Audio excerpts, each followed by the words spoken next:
Hey everybody, welcome to episode 29 of the Open Play Podcast. Here with our usual hosts for the week. We're down one. Alex will not be here this week, but we have the rest of the folks here. Preston. I'm back. Mason. I'm also back. And Will. What up? So, hobby talk. What have y'all been working on? Preston, you building Sisters out? What are you working on these days? I was actually building Tau out because Tau finally got their codex to actually be playable. And so I was getting a hammerhead done, and I got to get some stealth suits done this week. And then once I'm done with the wonderful Taunar that Mr. Will has printed for me, because that's going to take a fucking while, then I'll probably start doing my meta chasing on Sisters. I've got presumably 10 more Repentia to get done, and maybe some characters. I'll see if I can pick up a jump cannon nest by itself, because I don't really want a whole box. But yeah, Tau for now, and then Sisters in the future. What about you, Mason? You chaosing it up? I am chaosing it up, yes. I've been putting together my Dread Talons Assault Force, or whatever the heck it's called, my box from the CSM Codex, and that's really been it. I'm getting a couple of bits to help me do some conversions from Will printed up soon,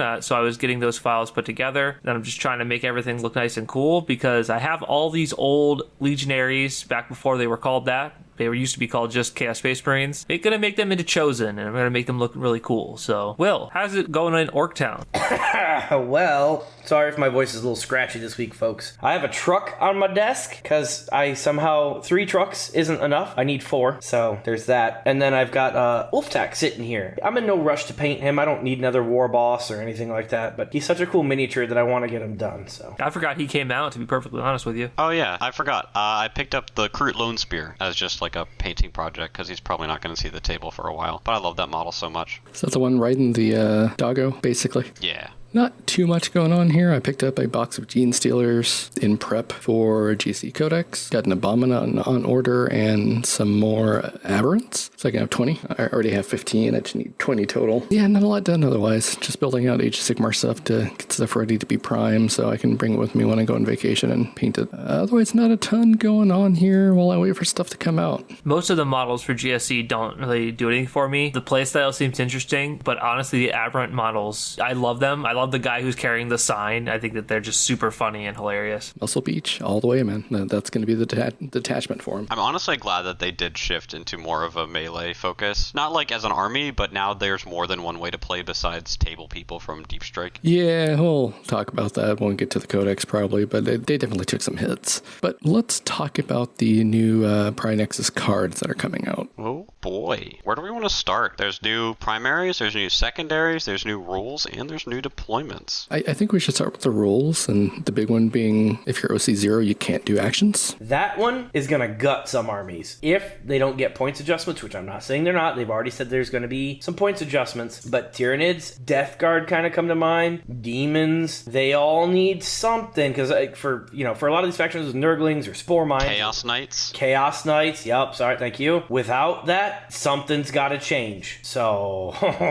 Yeah, really, that's why Alice couldn't be here tonight. Like, he said he had a prior engagement, but really, he was just mourning the fact that his Spore Mines can no longer do actions. That his Biovore does not score him 30 points a game. Yeah, his Bioforce is no longer holding the faction together. It all collapses like a house of cards. I will say the full list of conditions that prevent you from doing actions is be an aircraft, be battle shocked, have 0 OC, be within engagement range, you advance or fell back, you already shot, you made a move, or you leave the battlefield. So the big one's OC0, but yeah, that's going to be painful for some armies, especially if they don't change things. Wait, you made a move? If you make a move that is not a pylon or consolidate after you start an action, the action fails. Oh, so you can't do a fire and fade or anything like that. That makes sense then. I was just like, wait, you can't move and do actions? That's terrible. That's really a problem. Yes, no movement.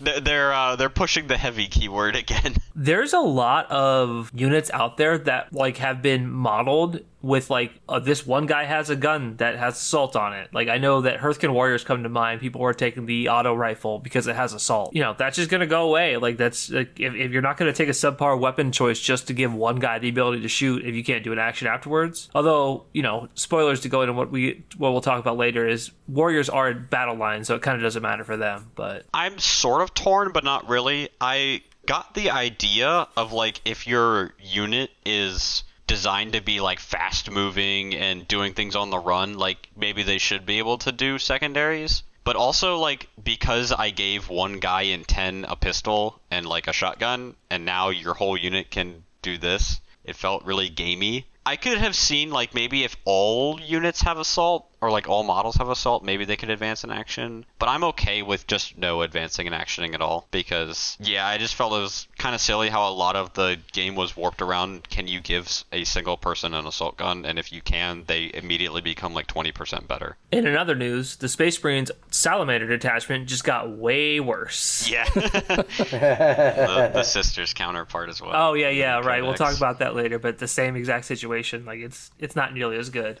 And Raiders, right? Raiders in CSM. And Montka for Tau. Everybody's getting nerfed. Admech get nerfed. Admech have the Doctrina to give everybody assault. Well, if everyone gets nerfed, then nobody gets nerfed, so it's all right. Yeah, well. I mean, leave Admech alone, man. They're already dead. World Eaters didn't get nerfed at all by this change. Certainly not. They have no OC0 models and yet until the Codex. We'll see. But I thought your Chaos Spawn were OC0 no, now. CSM Chaos Spawn are Oh, OC0. the CSMs are, yeah. Until the Codex comes out, ours are OC1. Our Chaos Spawn are still good. So deployments. So they've done away with most of the diagonal line deployments, although the one Crucible of Battle is still here. They just got rid of sweeping. I'm a big fan of Crucible. I think Crucible's my favorite. Crucible is a good deployment, I think. I think it actually introduces different, like, it feels different than the other deployments in a meaningful way, whereas Sweeping Engagement really didn't to me. Yeah, sweeping engagement just felt like Dawn of War, but you can't deploy on that little corner because you can't fit anything. Yeah. Now we have stair steps. Yeah, I'm interested. I don't inherently hate them. The one thing I don't like is if you have to measure the deployment zone mid-game, like for behind enemy lines and things like that. It's kind of annoying, but I don't hate them. Yeah, I think it's very reminiscent of Age of Sigmar, honestly. And whenever I get this sort of thing, I'll probably just leave because I get the sticks that Michael printed me so nicely.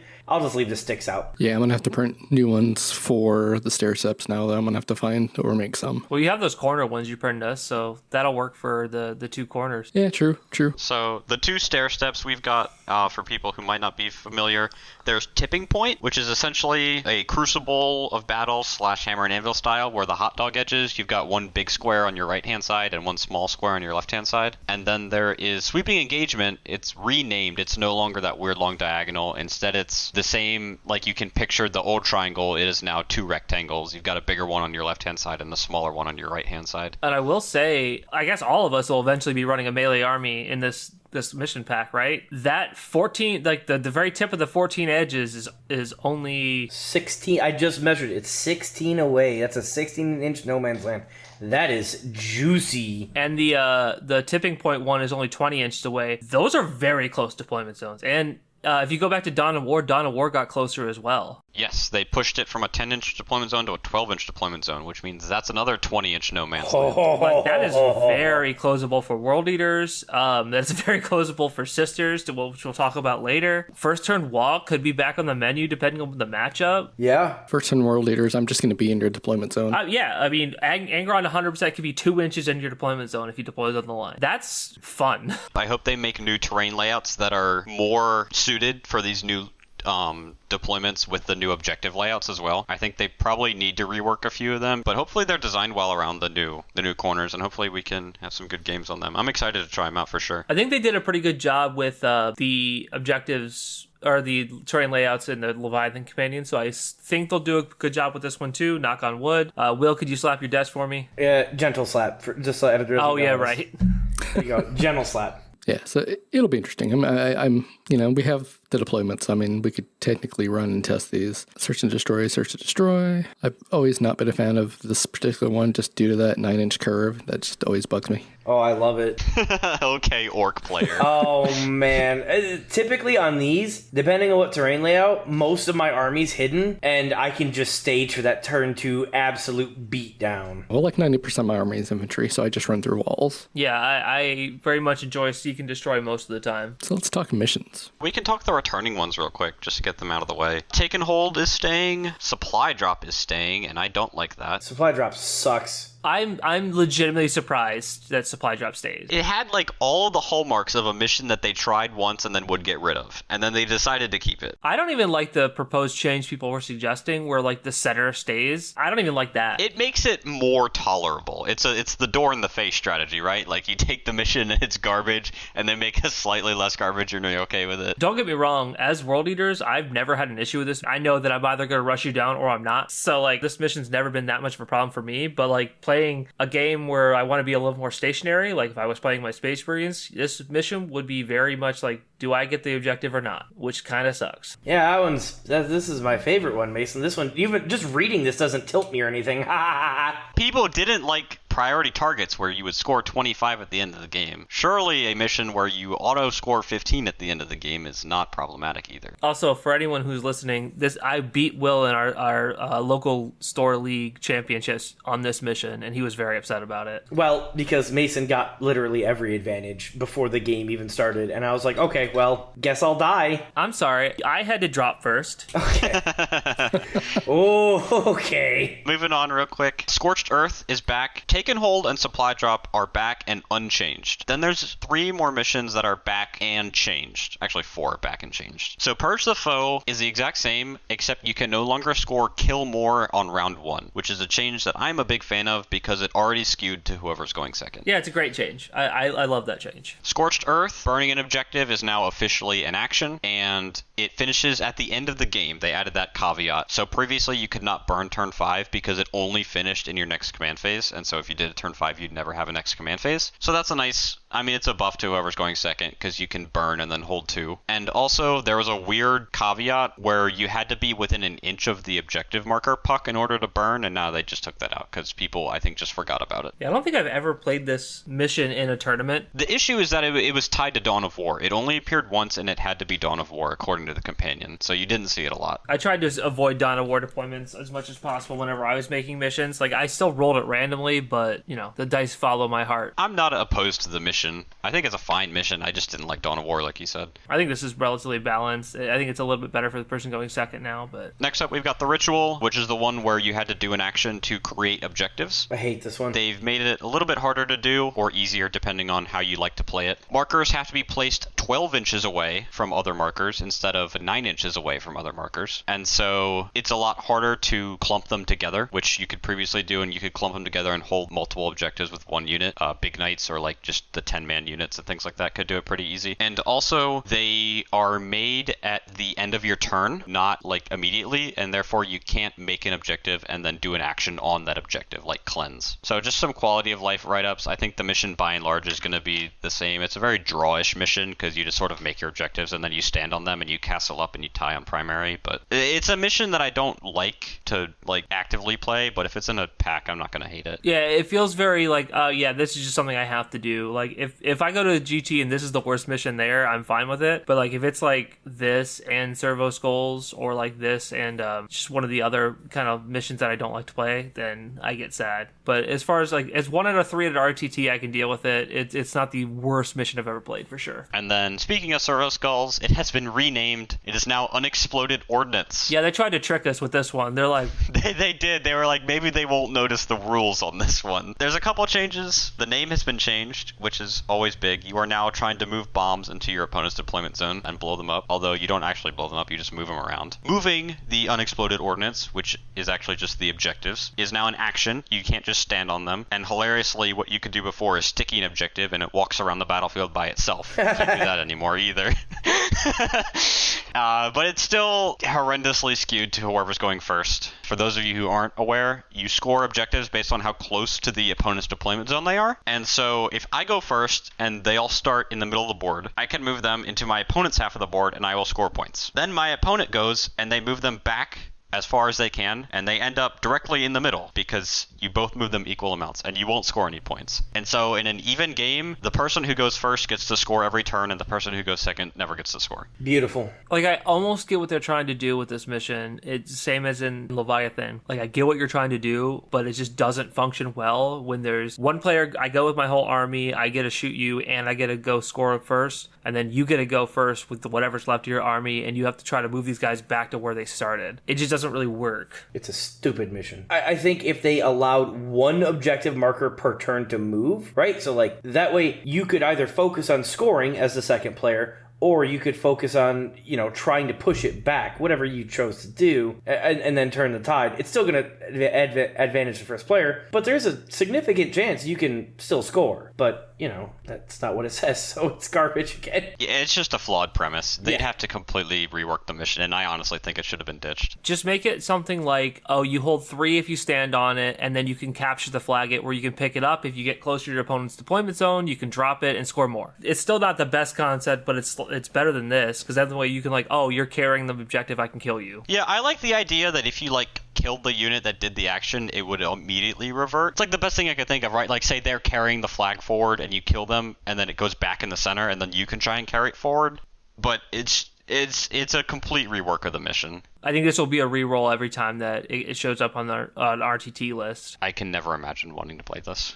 So, for anyone who plays our tournaments, you will never see this. Let's go on to the new missions then. So first up, this one is called Burden of Trust. And this is sort of a substitute for the old Sites of Power. For Sites of Power was you could stand on objectives, and then if you had characters on those objectives, you scored a little bit more. So Burden of Trust is attempting to alleviate the character skewness of it. So every objective outside of your deployment zone, your home objective does not score, that you stand on, you get 4 points. And then you can designate a guardian for that objective. And if your guardian lives to the next turn and you still control that objective and they're still alive and on it, you get 2 more points. So instead of having characters stand on them and survive, you just designate a unit to survive for a turn to get some extra points. And that's not an action, so that's very nice. Yeah. You just say, this is the guard. I think it's going to be a pretty low scoring mission, just from the nature that you don't score your home objective. You're scoring 4, 6, maybe 10 points a turn if you're really controlling the midfield, but it's a fine premise.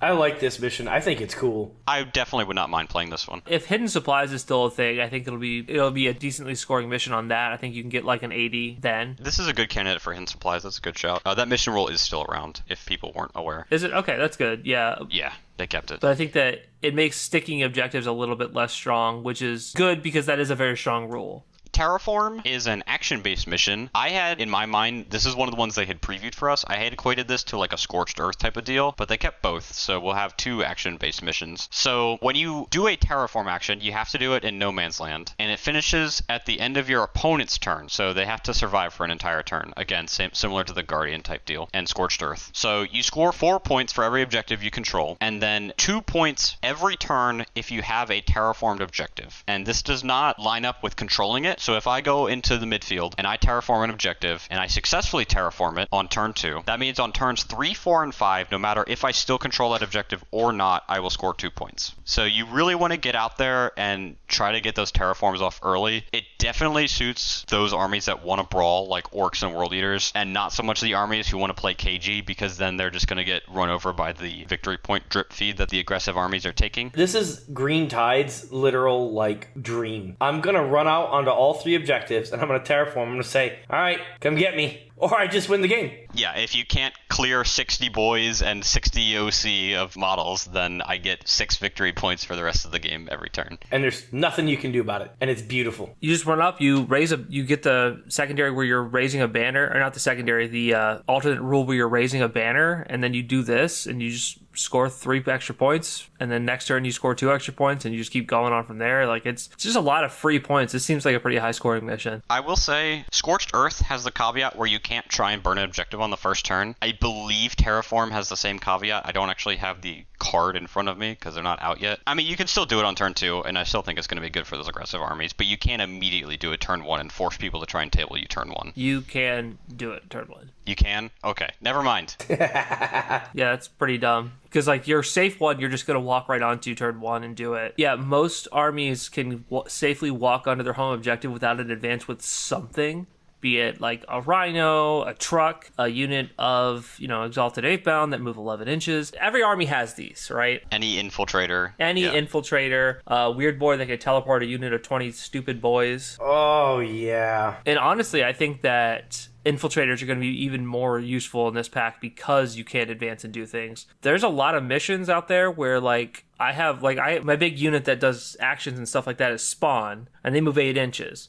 Well, if I don't have +2 movement, I know there's a lot of things that are 9 inches away. So I only need a 1-inch advance to get there. It's fine. But now they can't I can't advance and do this stuff that I want to do, so kind of SOL there. Going on to a less complicated mission, this is Linchpin. It's sort of a variation of Take and Hold. So every round you score 3 VP if you control your home objective, which is pretty simple. And then for every objective in No Man's Land, you score 5 VP or 3 VP if you don't control your home objective, which, I mean, in 40k, it's sort of difficult to hold No Man's Land and not your home objective. It just seems like it's going to play pretty similar to Take and Hold, except for very edge case scenarios. Yeah, this mission is, if something goes really wrong, you're going to have a really bad time. If you forget to put 5 OC on your home objective and suddenly there are 5 warp spiders on your home objective, you're going to have a bad time. Yeah, because you're not just denying the 3 points for the home objective, you're denying essentially 2 per No Man's Land as well. So you just have to be a little extra careful about your home objective. I don't think it's... I mean, I'm fine with missions that aren't crazy. I'm fine with just like take and hold variations. So it's another mission that I definitely would play. Yeah, I think this is a good mission. I just think that it's like, it will cause some of those games where you just have 40k happen to you and you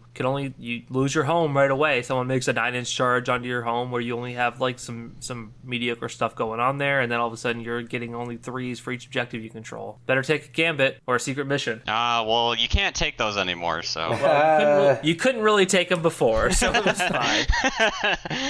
So that's all the primaries. Ones that dropped off, Sites of Power is gone, Priority Targets is gone. Which is fair. I think that they should have just made it so you only score up to 10 at the end of the game, and you can score 15 in the game. I think 10 during the game and 10 at the end is fine. 15 at the end was a little absurd. Yeah. Vital Ground is gone, and I am kind of sad about that. I like that it changed the dynamic of how the game worked, because the concept of brawling over the center is sort of standard, and Vital Ground took that away and made you think differently about how you want to play the game. Vital Ground was also like, if you misplay and they get, what is it? It was 12 plus your home is 14. If you get 14 points for one turn, like, you are on the clock. You need to push back really hard, which I think play like that should be rewarded. Like, if you take a turn off, you should take a, like, your next turn should be ramping up to take people down. Going on to the secondaries. In similar vein to the primaries, we've got some secondaries that are back, we've got some secondaries that are reworked, and we've got some secondaries that are gone and being replaced.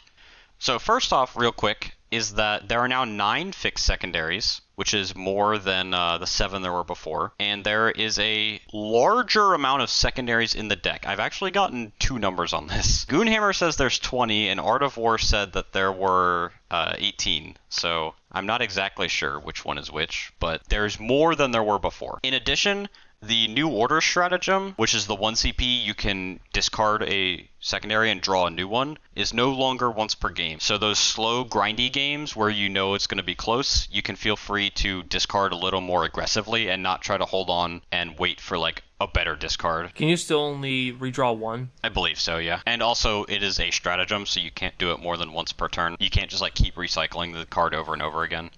But still, I mean, you almost never wanted to redraw turn 1, Will. Because there's just so many dead draws turn 1. Like, you're trying to get a 0 for probably like another 0. Like, you're not really going to get anything, unfortunately. It's best just to take the CP and go with it. Turn 2 and 3 is still really hard, but like, you can still like, it makes it so that it's an option now. It's not just like you're going to wait till turn 4 or 5 to redraw. I think it depends heavily upon your army, right? You're redrawing turn 1, hoping to get Area Denial, and I've got Snickrot waiting to go uppy downy in the movement phase. I think that's totally reasonable. But I see a lot of your point, right? Especially if you get a kill one, you're not getting a turn 1. But if you've already gotten your CP from, somewhere else, some other source, I could see gambling for it. No, stop. Remember, it's not gambling. 40k is gambling. I forgot. 95% of 40k players stop redrawing the secondaries right before they're about to get the ones they can spend. So looking through the secondaries, Assassination has stayed the same. You get 4 VP if you kill a character, 5 on tactical, and you get those 5 points or 4 points if there are no, or I guess just during tactical, if they have no characters left. Bring It Down has been completely reworked in that it much less heavily punishes the vehicle units. So previously it was based on vehicle models. So every vehicle model that died was at least 2 points. And there was a lot of these walker units that could be taken in multiple squads, like crisis suits and Paragon war suits and things like that. In general, there were definitely ways to punish people who had a lot of light vehicles in their army. And now, instead, it is based on vehicle units being destroyed and you count up the amount of wounds in that vehicle unit. So if I've got a squad of 3 crisis suits who are 5 wounds apiece, that is 15 wounds in a vehicle unit. So now you score 2 points when you kill a vehicle unit. If you kill a vehicle unit that has at least 15 wounds total, that's 4 points. And if they are 25 wounds total, that is 6 points. It's a heavy nerf to the person doing the killing. Armigers, for example, now give up 2 points instead of 3 points. And that is a massive nerf to people who wanted to bring it down against knights. Most of those like mid-range tanks who were in that 11 to 14 wound range, like just any of the main battle tanks like the Predators and stuff like that, those are now 2 points instead of 3 points. The big knights are 4 points now instead of, I think they might have been 4 before, but they're still in that 4 range. Well, you also don't get the +1 for tactical now, too. Yes, you also do not get the +1 for tactical. So I don't think you'll be seeing it taken fixed. I was like, if you run a 3-4 big knight split, like 3 bigs, 4 smalls, that's not even 20 points. And if you're running the 2 bigs, 7 smalls, that it's exactly 20 points if you table them. So I just don't think this is ever going to be seen fixed. I can't think of an army that does it well, except for like heavy skew crisis, and that's not a real army. This feels a little bit too heavy of a nerf for Bring It Down. I do like the idea of the unit, it being the unit, not the model itself. Yeah, I think it's an elegant solution. It's a little bit of a feels bad, I guess, if you kill like 2 of the 3 crisis suits and the one's alive and so you don't score any. But if that's the price we pay, then, that's the price we pay. They added a 3rd kill secondary in that this is one focused on horde armies. If you remember, No Prisoners way back in like 9th was based on killing a bunch of models. Cull the Horde here is based on killing infantry units that have a starting strength of 20 models or a total wound count of 25 or more. Leaders are not counted for this, so it's just the infantry models, and if you kill such a unit, you score 5 points. This is able to be taken fixed or tactical. So fixed against Green Tide or Endless Swarm. GSC too. GSC is an option unless you just don't take a guy. Yes, that is the current debate around this rule. It's not a debate on how the rule works. It is a debate on whether it's worth doing or not. So for me, losing a single boy, well, I'm down 8 points per squad. Okay, I'll do that to deny a bunch of secondaries. Go ahead. Yeah, I mean, this goes from a 20 to not a 20. So yeah, it goes from a 20 to a 5. Yeah. Yes. If that even, because if you don't have any tradable units, then you get traded out. So it's 20 models, right? It's not 20 wounds. So yeah, you go down to 19 on all these guys. It's 20 models or 25 wounds. Real quick, because I didn't mention it, Bring It Down and this one also, you are allowed to trade them out for free if there are no valid targets. Assassinate, if there are no valid targets, you automatically score it, but these can now be traded for free instead of being dead. That's why I mentioned the 5 points, is because you can take one unit of 20 and the rest are 19 mans, and then it is a scoreable secondary, so they can't trade it out. That is, Preston is already reading my mind. There will be one brick that I play relatively safe with, and if you want to yeet your whole army to try and get yourself 5 victory points into my Green Tide, be my guest, big boy. You know what is a little upsetting with like what this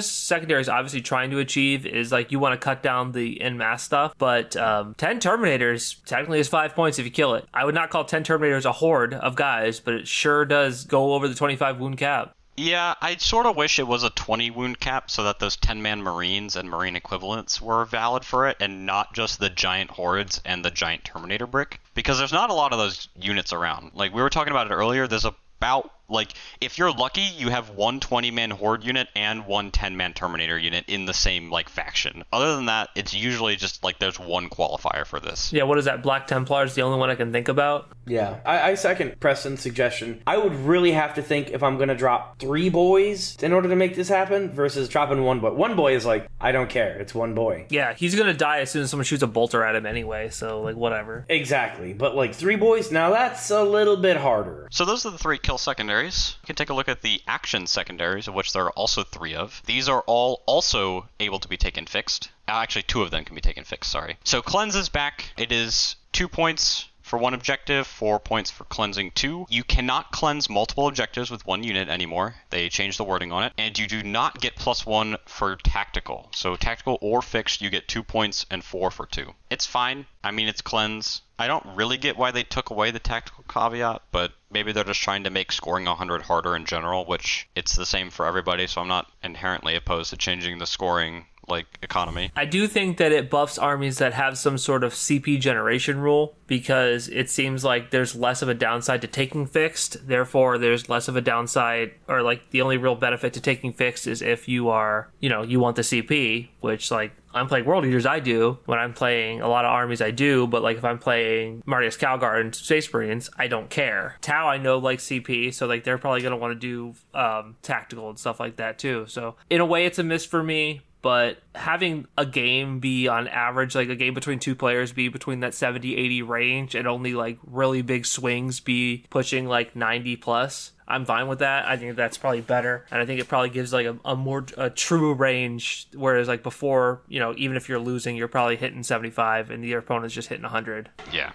Established Locus is the next one. It's a renamed version of Deploy Teleport Homer. Deploy Teleport Homer was kind of infamous for being the easiest one to take fixed, which is just stand something near the center and you score 3 points a turn guaranteed. Now it scores you 2 instead of 3 if you do it in the center, and 4 instead of 5 if you do it in the opponent's deployment zone. So it just straight up got nerfed. Unless you've got like really small redeploying units or like a 3-inch deep strike and things like that, I don't think it's that reliable as fixed. Because scoring like 10 to 14 points on fixed is not exciting to me, but we'll have to see how the like VP economy shakes out. It might be okay. I think they probably could have left the 5 in your opponent's deployment zone, but I think that this is a 10 if you only do it in the center, which is like, it's probably fair. It's definitely one of the easiest ones, and there's no way to interact with a person who's just walking up to their side of the center and standing a guy there. And then Recover Assets is the last action one. This is a new one completely. So you need to be in the 3 different areas of the battlefield and start an action. So your deployment zone, no man's land, and your opponent's deployment zone. And it finishes at the end of your opponent's next turn. So a lot of these action ones we've seen are at the end of your turn. You just have to like walk to an area of board and do it. This one, you do have to live for a whole turn. And you score 3 points if you complete the action in 2 zones of the board, and 6 points if you complete the action in 3 zones of the board.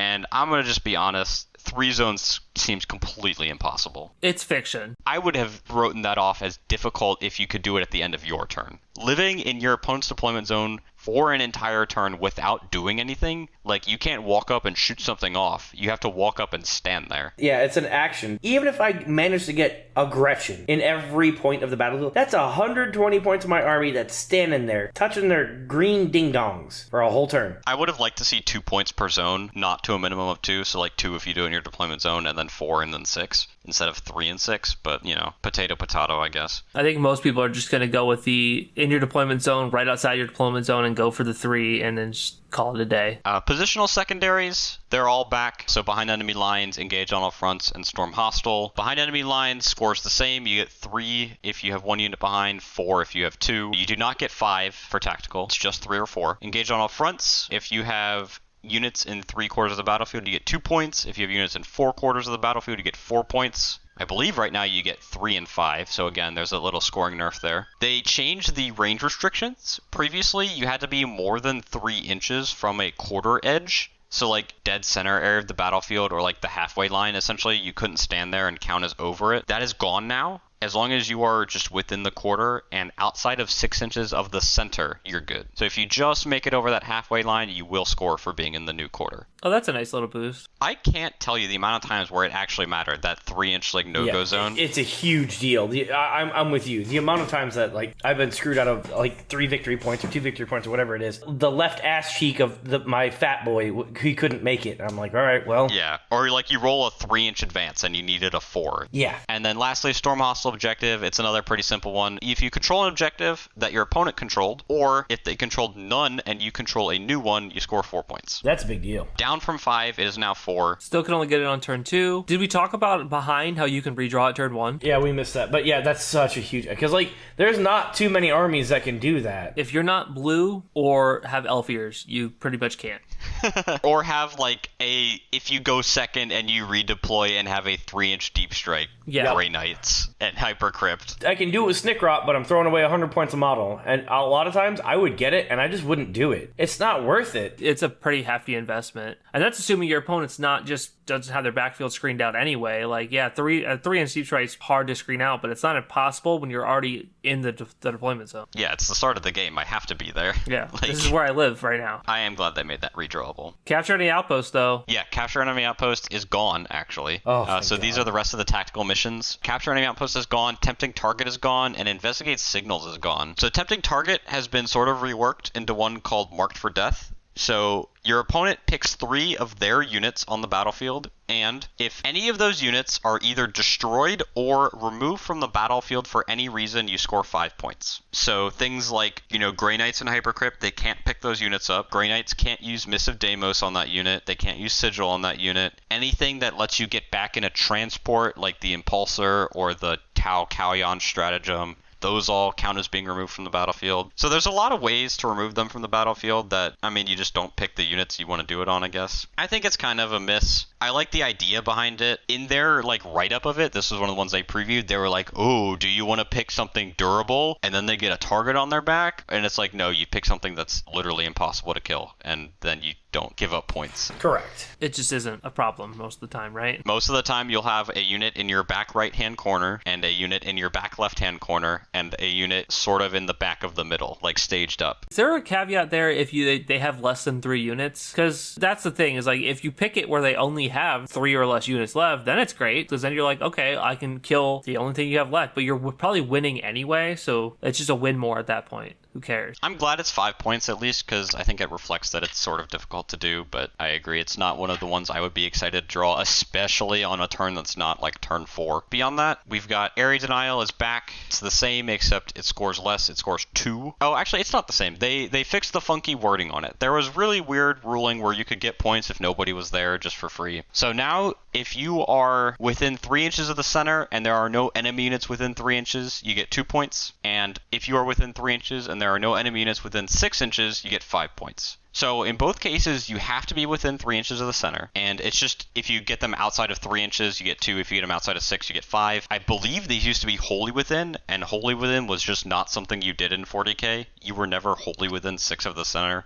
with an entire unit. Getting a Rhino wholly within 6 of the center is challenging, because that's not that much space on your side of the board, so you're kind of just sitting on the objective at that point. Extend Battle Lines is back. It's still easy. You control your home, you control No Man's Land, you get 5. Boom, bada bing. You love seeing that one. Secure No Man's Land is back. You get 2 for holding 1 in No Man's Land, 5 for holding 2. Another pretty easy one that you always like to see. Defend Stronghold is back. It's the same as ever. You can't get it turn 1. You get 3 points if they don't hold your home objective. No Prisoners is still the same. Overwhelming Force is still the same. And now we've got 2 other action-based secondaries. One of them is called Sabotage. So in the shooting phase, 1 unit outside of your deployment zone can start the action, and it finishes at the end of your opponent's next turn. If you do it in No Man's Land, you get 3. If you do it in your opponent's deployment zone, you get 6. It just seems like an easier version of the one we talked about earlier, Recover Assets. Yeah, I wouldn't even say substantially easier. It's the same thing. Yeah, you just don't have to do it in your deployment zone. It's fine. It's going to give you a reliable 3 points. 6 points seems impossible. And then the last one, Containment. This one is interesting. So you have to start actions wholly within 9 inches of a battlefield edge and outside of your deployment zone. And it completes at the end of your turn, and you score 3 for each edge contained up to 6. It will depend on the deployment zones, but it seems like a pretty easy one. It's like an easier version of Investigate Signals that also scores higher. Yeah, a lot of the time it'll be the same as scoring 3/4 on Investigate Signals. I like that one a lot because it rewards you for having a high mobility army that can do the things that you want it to do, like Investigate Signals. So I like that one a lot. So we'll see if they worded it correctly so that 1 unit can't do 2 battlefield edges, but Sweeping Engagement has, you can still be within 9 and be out of your deployment zone and still be within 2 edges at that point, which is, I know it's a kind of a niche edge case scenario, but I would imagine they word it correctly, but they'd probably learned the lesson from Cleanse, but you never know. And then in sort of a big change to the game, they have revamped the Gambit system. They've turned Gambits into secret missions. So secret missions are the new Gambits. We kind of talked about how you can no longer take Gambits anymore because they're this. They can only be taken, I believe, if you are losing. Losing or tied? Or tied, yes. And if you are tied, the defender goes first in that instance, but it caps your primary at 20 points. So you can still score primary if you have less than 20, and then you get 20 points if you complete your secret mission. You no longer draw them like you did a Gambit, you just pick one, and they're all pretty achievable. I would not say they're easy to do, and if you're losing, it does make it harder, so it makes sense that you can't just win more by doing it. Some of them are very easy depending on the faction, though. Command insertion is probably the easiest to do if you are an elf, where you just need to be in range of one or more objective markers in your opponent's deployment zone that you control. So your opponent has left their backfield to kind of skirmish with you, and you're just like, okay, well, I'm going to move this Phoenix Lord 24 inches onto your home objectives, and I just score 20 points for doing that. That is something you want to make sure you prevent from happening, because it will be a feels bad if it happens. Unbroken Wall and Shattered Cohesion are probably the easiest two to do for like a normal army, where Shattered Cohesion is your opponent is tabled, which is, obviously you're probably not, if you go from losing to tabling your opponent, that's kind of interesting. Like, I don't know how unless it's like a crazy game against orcs where they've swamped you for 2 turns and then they're going to get tabled. Yeah, but orcs got so many units, it's hard to table them. But the other continuance is they're all below half strength, which is possible to do against orcs, battle shocked, or off all the objectives. So if you just, an Unbroken Wall is you control all the objectives in no man's land. 3 or more, not all. So if you're playing on hidden supplies, it's or just the ritual. If you're on the ritual, you just like, I get this because I'm on all the objectives that I made during my turn. Yeah. And then War of Attrition is kind of niche. It is one or more battle line units from your army are in your deployment zone, and they have no battle line units on the battlefield and outside of their deployment zone. So if they have like a unit of tactical marines on their backfield, but they don't have any battle line in the middle of the table, and you run up a unit of Chaos Space Marine Legionaries right in their backfield, you score this also because you lock them in somehow. I think these are all very doable depending on the army, and I think that it is going to be the hallmark of a good player to not give your opponent 20 extra points. I think that this is something you would actually consider during each game. I think this is a very good system that is kind of play, especially because not getting the 10 other points from primary, like losing 10 points off your cap, so you're capped at 90, doesn't seem that big of a deal with what's going on here. With like they've kind of nerfed all the points in general, like the games are going to be naturally lower scoring, so it's very possible to get 20 on primary and then score 20 points on this. But I'm interested to hear the committee's opinion as well. Nope, that seems a pretty reasonable write-up. Secret missions they're on the menu, and they add another level of tactical complexity that you have to take into account. And if you don't, it could literally cost you the game. So a couple things I wanted to bring up that I think are important for people to know about. The timing on picking a secret mission is the end of battle round 3. So essentially, you get 2 turns to score primary, turn 2 and 3, and then after that, you decide if you want to score primary for 2 more turns, or if you want to cap it at 20 and take a secret mission. You do not tell your opponent what secret mission you have, but you do tell them that you are doing a secret mission. So they know you're doing one of these 4. And a lot of these secret missions are way better if you're going second. Just like the objectives of what they are things that you cannot usually hold. Like, so having the Warlord in range of an objective marker in your deployment zone, or like standing on 3 objectives and controlling them, that's very difficult to do for more than a turn. So going second, you're definitely going to want to look closer at some of these. The other thing, I'm not going to call it a gripe yet because I haven't seen it in action, but the way I look at it is that it's a very big buff to the armies that are good at secondaries and struggle with primary. So like Drakari and Elves and those types of armies, GSC, that aren't scoring those big 40s and 50s on primary because they're not holding multiple objectives every turn, they're going to love this. They're going to be happy to sit on their expansion objective for a couple turns and their home objective for a couple turns and get 20. And then just do one of these. The positional ones are obviously the easiest for them because they're fast and they have a lot of units and typically ways to go back in reserves. And they'll just score another 20 at the end of the game. And so 90 is super achievable if you build your list to sit on only your home objective, get that, primary deficit of 5 points, or get that tie of primary. It's not that difficult to line it up if you're looking for it. And then go, my entire other 1,500 points of my army is designed to get the 20 points off of the secret mission and the 50 points on secondary, or 40 points on secondary. But there aren't a lot of ways for armies that do the opposite to custodes and knights and things like that. There's not a lot of ways to shore up your secondary. So I think the system inherently benefits those armies that are better at secondaries just because it gives them a way to shore up primary, but there's not really a way to shore up secondary. Knights with a Calidus and some henchmen and stuff like that, just running around doing actions and stuff, they might be able to do it. But yeah, to your point, the fact that Knights have a bunch of battle line units doesn't really mean anything when their secondary score is going to be kind of low in general. And typically Knights are pretty good at primary, so they're probably not going to want to give up 10 points off their cap when they're already OC 8 on everything. I would have liked it to be similar to the old Gambits where you just immediately can't score any more primary. It might have been too hard, and I don't know if this is a personal thing. I get what GW has been going for with the Gambits and Secret Missions, where they want players to always feel like they have a chance, like that there's something they can do instead of just throwing in the towel. But on the other hand, like when you're playing a competitive war games, I sometimes think that you shouldn't have a chance. If you made early mistakes or you aren't designed to play missions in a way that they demand, and then you still have these ways to just sort of get points. I'm not going to say you don't deserve, because that is literally how the game's designed, but get points by circumventing what the primary mission of the game is. I don't really like the idea of it. And maybe I'm just like an old head and would prefer to play the game without a lot of twists and turns, but I'm interested to see what other people think. Old head, shut up, Preston. I definitely see both sides of it, right? If you've ever been on the losing end of having your own legs shoved down your mouth because your opponent's just kicking your teeth in over and over again, yeah, it feels really bad, but can you look back at your own gameplay and say, yeah, I probably screwed up? Yeah, you probably can. And the times that doesn't happen, you were probably fighting Eldar, so it's fine. Don't worry about it.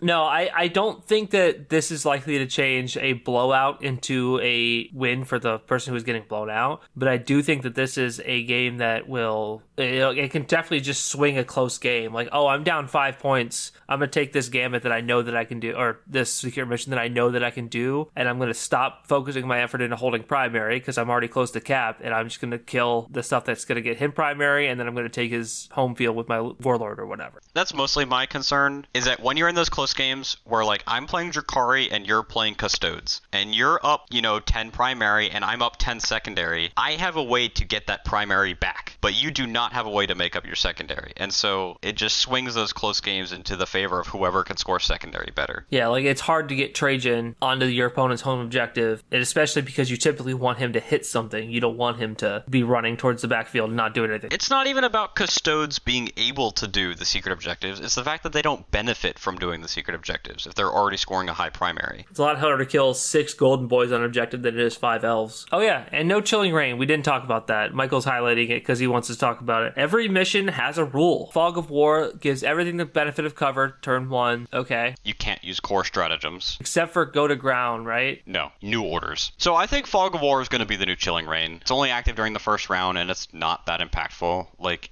my stuff's in my deployment zone. I hope it gets cover, and I can't use core stratagems. Yeah, you can't command reroll that stuff, but I think it's probably going to be the new Chilling Rain if I had to guess, but we'll see what happens. Yeah, I mean, most of the time whenever I go first, I've been playing World Eaters, but like if I wasn't, I probably wouldn't be shooting anything anyway, because stuff's behind terrain or out of range. Like, people pay attention to where they put stuff so that doesn't happen, right? So giving it cover doesn't matter, and indirect fire, you have cover anyway. Adapt or Die is a way to swap out your secondaries. So twice per game, if you're playing tactical, you can draw an extra card and then shuffle one of them back into the deck. So you would draw 3 and then shuffle 1 back. Or if you're playing fixed, you can switch out a secondary. And this is really interesting to me because those kill secondaries become a lot more attractive if you can swap them out after you get your kills. Like, if you've got, 4 characters or 5 characters, or like those knights where they're scoring just on that threshold of 20, you can take your 10 to 12 to 14 points and then swap it out for an action one. I think that's really neat. Yeah, it's definitely, definitely cute. Definitely opens up new play avenues and stuff like that. So I think that one will see some play. Inspired Leadership is fine. I'm not overly pressed about it. It gives you +1 leadership if your warlord is out of your deployment zone and within 9 inches invisible to a unit, but only for battle shock tests. So get screwed, Chaos Knights and Tyranids. Smoke and Mirrors is one that they have shown us previously, or previewed. After you deploy, you can then put a unit into strategic reserves, up to 500 points. That's kind of cool. I mean, oh yeah, unit of 20 boys with... Can you put the characters in there with them too? Uh-huh. Yeah, because they have the battle line keyword, so why wouldn't you be able to? So it is after you deploy, but it's not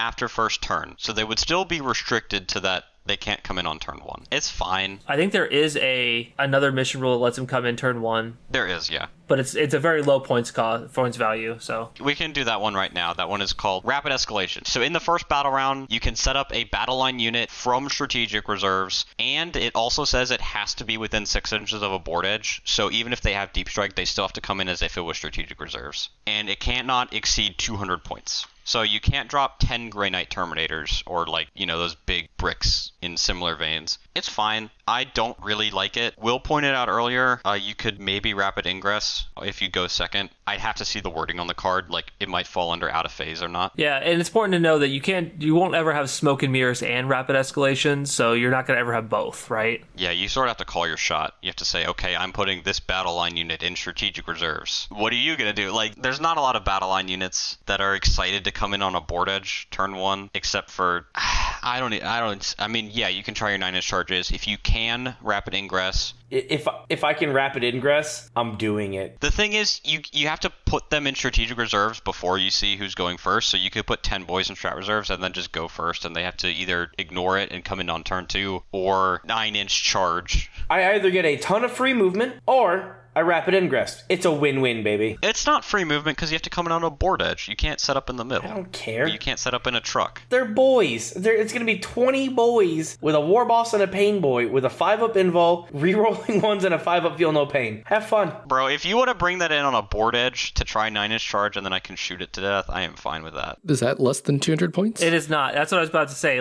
20 boys is 160 points on its own. It's not even 300 points. It has to be less than 200. Oh, wait. I'm sorry. Wait. Oh, got it. Rapid Escalation. Got it. Yeah. Gotcha. Yeah, you can just have 20 boys without any friends with them, and you can do that. The Smoke and Mirrors was the one. I'm sorry. I got distracted. The Smoke and Mirrors is the one I'm excited for. No, yeah, you can pop those guys into strat reserve after turn 1, but they won't be able to come in turn 1. Unless you have some other rule that lets them do it. No, for Rapid Escalation, I probably wouldn't put... I might put Grots. No, Grots aren't battle line. Never mind. Maybe 10 unled boys. Unleaded boys. I just don't see it. Instead of premium boys. It's not going to do a lot. Yeah, I agree. Rapid Escalation's the bad one. I was thinking of Smoke and Mirrors. My bad. I don't think Rapid Escalation is bad. I think that what you were trying to do wasn't good. But Swift Action is pretty good. Actually, Swift Action is very good. It's so good. After advancing or falling back.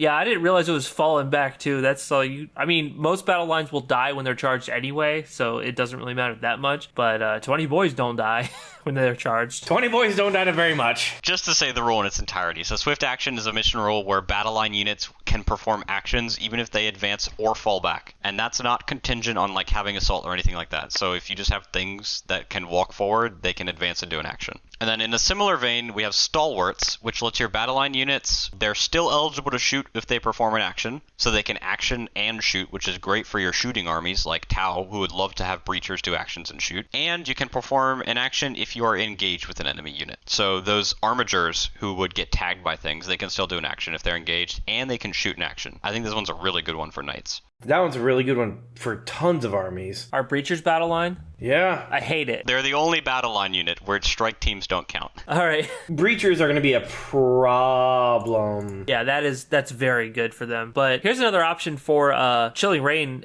the equivalent. Raised Banners, and actually Prepared Position, both are kind of Chilling Rain equivalents. Raised Banners is not the secondary it was in 9th, where it's the secondary you took if you had bad secondaries. It's at the end of each player's turn, a battle line unit in the range of a objective marker can just raise a banner. Player scores 1 victory point to their secondary scores, right? Yes. It's not an action. It just happens. If you have a battle line unit on an objective, you get a point. And then you can't score a point for that objective again. Which is pretty cool. So, you could just get a free... I feel as though 2 points is pretty easy for this. 3 points is... 3's pretty easy as well. It's at the end of your turn. You can definitely just walk something forward. Yeah, these 5 Marines are going to die, but they're going to give me a point for sure, plus probably some sort of secondary point. I think you got a lot of options there, and it's nice to just have that extra points. So long as you have battle line units to do that, yes. And then you said Prepared Positions was sort of a Chilling Rain-esque. I disagree. I think Prepared Positions is super impactful on the game. So battle line units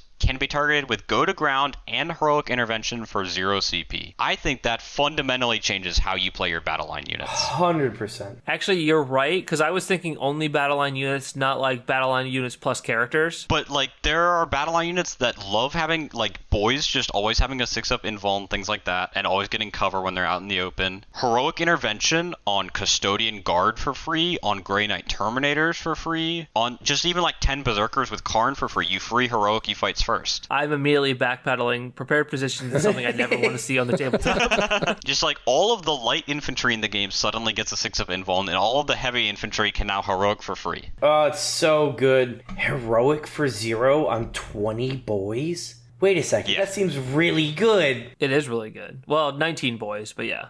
Well,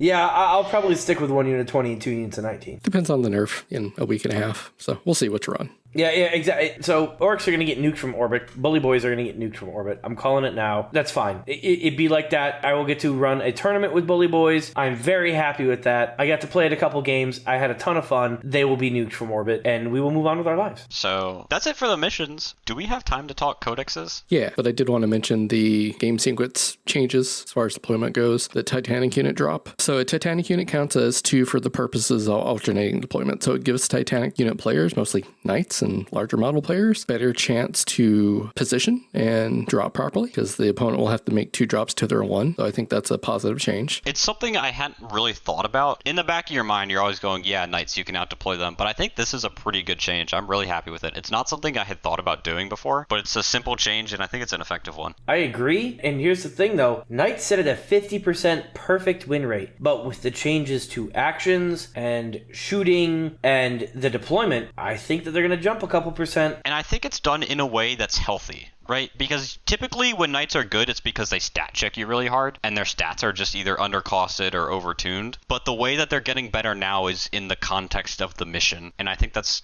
really good.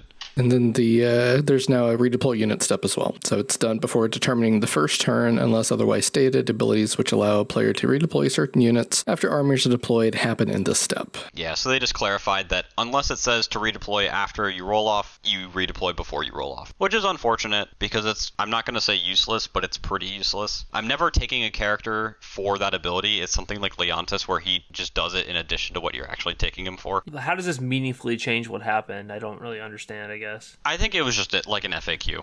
Okay, just to make things more clear when it happens. This is just a clarification because there have been a lot of questions about when does this happen. Well, now you know. So overall, I think it's going to be interesting when the mission packs come out and we start seeing play. But I also want to see what the tournament pack looks like, what missions match up, and if they're changing any of the terrain deployments. What's your favorite mission out of these new missions? Which one are you excited to do? I think terraforming seems interesting of the new ones. I want to give that one a shot because it seems like it's just taken hold with like a little bit extra stank on it. And I'm just, I like playing just classic 40k. So this is just a little bit of an extra way to do that. I'm excited for the one where you have to nominate guards for your objectives. I think that's there's like a little mini game in there on which ones you want to leave and which ones are guardians. Yeah, Burden of Trust. I don't know. I'm 50-50 on both of those. They both seem like fun thematic missions, but I think Burden of Trust is different. So I'm going to go with Burden of Trust. I'm actually going to go with Terraform because I think it's hilarious.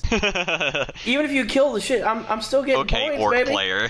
Look, man, it's fun. Same with War Leaders. Yeah, it is fun to score 6 points a turn for free. Moreover, it's very thematic because once orcs land on your world is done. Do we want to talk GSC first, or do we want to talk sisters? Yeah, I mean, we can start with sisters. All right, high-level detachment talk. So from a top-down perspective, there's actually a lot of datasheet changes, and almost all of them were buffs. Just straight buffs, like no caveats. There's a lot of buffs. There's some side grades in terms of like war gear and things like that, and there's one downgrade to Arcoflagellants, and I don't think any other unit got downgraded. So most things, let's see. So all the penitent units got unified. So the penitent units are your Repentia, your Arcoflags, your Mortifiers, and your penitent engines. They had a little bit of variation in their stats, but now they all have a 6-up invuln and a 5-up feel no pain and sustained hits. So Repentia got sustained hits on their weapon. Mortifiers used to get sustained on the charge. Now they just have it, and they have a new rule. Arcos now have a 6-up invuln, but their 4-up feel no pain got downgraded to a 5-up feel no pain. So they just sort of standardized all the penitent units. Battle Sisters, the main just like battle line Battle Sister unit, unit. Instead of giving you miracle dice every turn, they now sticky objectives. But the banner for Sisters, which can be taken on a few different units, the Simulacrum, instead of giving you a miracle dice when you kill a unit, you get to roll a 4-up if the Simulacrum's on an objective to see if you get the miracle dice. There's some changes to like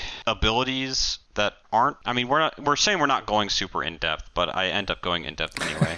No, you're fine. Go ahead. I mean, you can hit each detachment and talk about it. It's not a big deal. We just don't, we don't need to go like every, hit your highlights, what you like about everything. Zephyrum, instead of getting +1 strength on the charge, they now get sustained or lethal on the charge, or you can discard a miracle dice and get both. So they got upgraded to hit a little bit harder. They'll probably go up in points from their 60, but that's fine. I think that's a good change. Morven Vol used to go Super Saiyan once per game. Now you can discard a miracle dice every time she shoots her fight to go Super Saiyan, and she gets a miracle dice back if she gets a kill. Ridiculous. Paragon Warsuits used to have fallback, shoot, and charge, and now they are +1 to hit and wound against monsters and vehicles. So the targets you were taking them for, they're now very much in the red for. I like that change a lot. They made some changes to the leaders. A lot of the leaders or characters in the army had sort of weird restrictions, but now generally if it's your T3, 3 or 4 wound character, it's going to be able to lead Battle Sisters, Sacrosancts, Dominions, Retributors, or Novitiates. Just pretty much across the board. Astrid Thurga and Agatha Dolan, so that's a 2-character unit, they got a major upgrade. They used to give dev wounds in melee to like Battle Sisters, and nobody cared. And now they give dev wounds to whoever they join all the time in both ranged and shooting. And they can join everybody in that 5-unit list I just gave off, so you can have Retributors with multi-meltas with dev wounds. Or you can put her in a Battle Sister unit, and she has been added to the list of characters that count as sort of captains. So the captain-lieutenant system, where you can join lieutenants as a second character, she can now be joined by things like a Dialogus for that double-character Battle Sister squad. So you can have a Melta and a multi-Melta with dev wounds, and also any Miracle U dice is automatically a 6 because you have a Dialogus. So her stocks went way up. Yeah, she's like way better than what she used to be.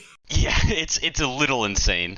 I can't think of anything else super major off the top of my head. We just kind of talked about it earlier today, but big discussion of what needs to change about dev wounds before they made the mortal wounds or not dev wounds change and they nerfed Eldar was that they should make it count as a modified dice roll so that if you automatically use a fate die, it doesn't proc dev wounds, and they didn't do that because, to Preston's point earlier, they did not do, and there was not anything with high damage dev wounds in the game that auto did that in the Sisters Codex, so they didn't need to make that change. Well, now there is. Anything with a multi-melta can get dev wounds. Just popping out 8 damage flat and saying like, hey, are you dead yet? I got another one for you. There are some changes that I forgot to go over. The Imagifier is quite nice. So she gives her unit a 2-up save and a 4-up invulnerable save. It used to only be that way she gave them a 4-up invuln and a 2-up if they were Sacrosancts, because Sacrosancts already had a 4-up invuln. Now whoever she joins gets 2-up, 4-up, which is quite nice. You can get some tanky Battle Sisters. The Canoness and the Canoness with Jump Pack. Canoness used to give reroll hits, and then in addition they had their own special ability. Now they give free battle tactic, and there's a lot of battle tactics. So the Canoness with Jump Pack is one of the 2 new models. Canoness with Jump Pack gives you a free battle tactic. She can join Zephyrum or Seraphim, and then once per game she can go Super Saiyan, where she gets +3 attacks and dev wounds. So her Blessed Halberd goes up to 8 attacks, her Holy Eviscerator goes up to 6 attacks, or her Power Up goes up to 7 attacks, all with 6 dev attacks wounds. is enough. She doesn't need to go all the way up to 9. Yeah, well, if only there was a way to do that. Surely there isn't in any of these detachments. I'll see my way out.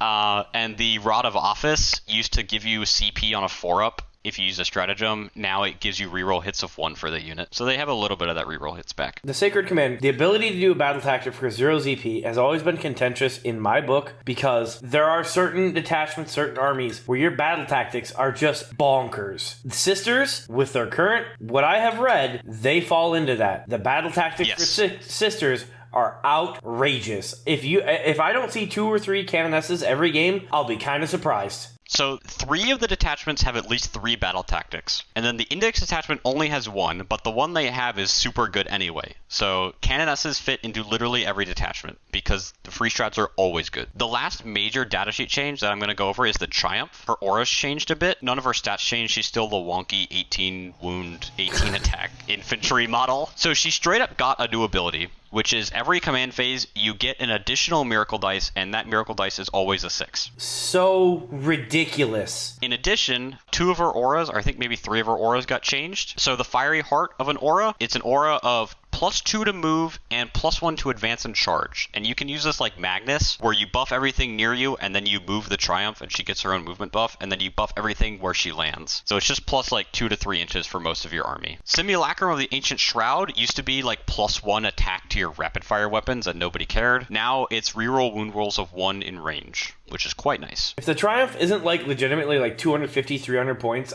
she's an auto-include. Yeah. Icon of the Valorous Heart is the same. It's a 6 up Feel No Pain. Censor of the Sacred Rose went from +1 to leadership and nobody cared to reroll battle shock tests and nobody cares. Ebon Chalice is the same. You can perform 2 acts of faith within 6 instead of just 1. And then the Bloody Rose aura changed from lethal hits in melee to +1 AP in melee, which is quite a good buff because sisters were low AP. And you have a couple other ways to get lethal hits, so... Yeah, mainly the Palatine. The Palatine gives whoever she leads lethal hits. And she won't lead any good units, I promise you that. Don't worry about it. I'll just take your word for it, don't worry. Those aren't real points, don't look at those. Argo Flags, I briefly touched on it earlier. Their Feel No Pain did go down from 4 to 5, which is significant. They did get a 6-up invuln, and their Flails lost Twin Link, so they are just sustained, they're not sustained and Twin Linked. That being said, they're still good. Yeah, maybe you only take 20 instead of 30 now. That's exactly what I have.